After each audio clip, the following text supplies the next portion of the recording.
नमस्कार दोस्तों, आज हम आप लोगों को सोहर गीत सुनाने जा रहे हैं। तो दोस्तों, अगर हमारी गीत आप लोगों को पसंद आए तो लाइक करें। दोस्तों, अगर आप लोगों ने हमारे चैनल को अभी तक सब्सक्राइब नहीं किए हैं तो आप लोग जल्दी से हमारे चैनल को सब्सक्राइब कर लीजिए। आप लोगों को अच्छी अच्छी गीतें सुनने को मिलेंगी। तो चलिए सुनिए, हम आप लोगों को सुनाते हैं। कृष्ण जन्म लिए कैद की कोठरिया में, रैन की अंधेरिया में ना। कृष्ण जन्म लिए कैद की कोठरिया में, रैन की अंधेरिया में ना। दो माह के अनार तिथि अष्टमी बुधवार, भादो माह के अनार तिथि अष्टमी बुधवार, भादो माह के अनार तिथि अष्टमी बुधवार। प्यार करे माई देवकी अचरिया में, भादो के अनहरिया में ना।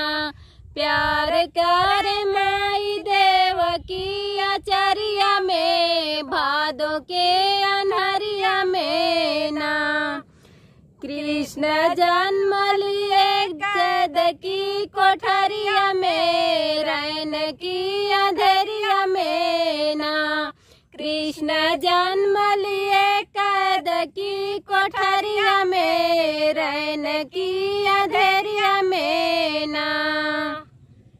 कष्ट सूप में उठाए बाहर जेलवा से लाए, कष्ट सूप में उठाए बाहर जेलवा के आए। द्वारपाल सब सो गए निदरिया में, भादो के अनहरिया में ना।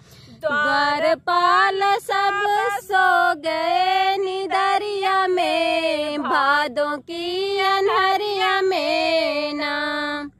कृष्ण जन्म लिए कैद की कोठरिया में, रैन की अंधेरिया में ना।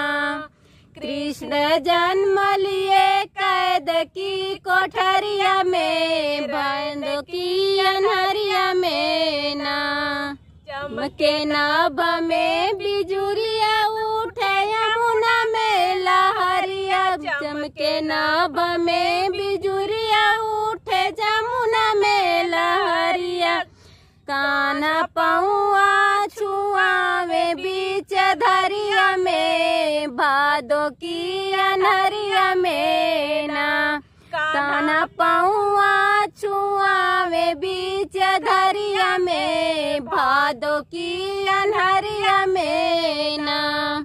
कृष्ण जन्म लिए कैद की कोठरिया में, रैन की अंधेरिया में ना।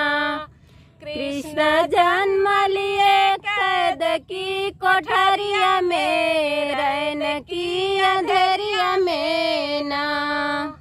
कंस मारन को उठाया उड़ली ना भवा में माया, कंस मारन को उठाया उड़ली ना भवा में माया। जाके बस गईली विंध्याचल पहाड़िया में, भादो की अनहरिया में ना।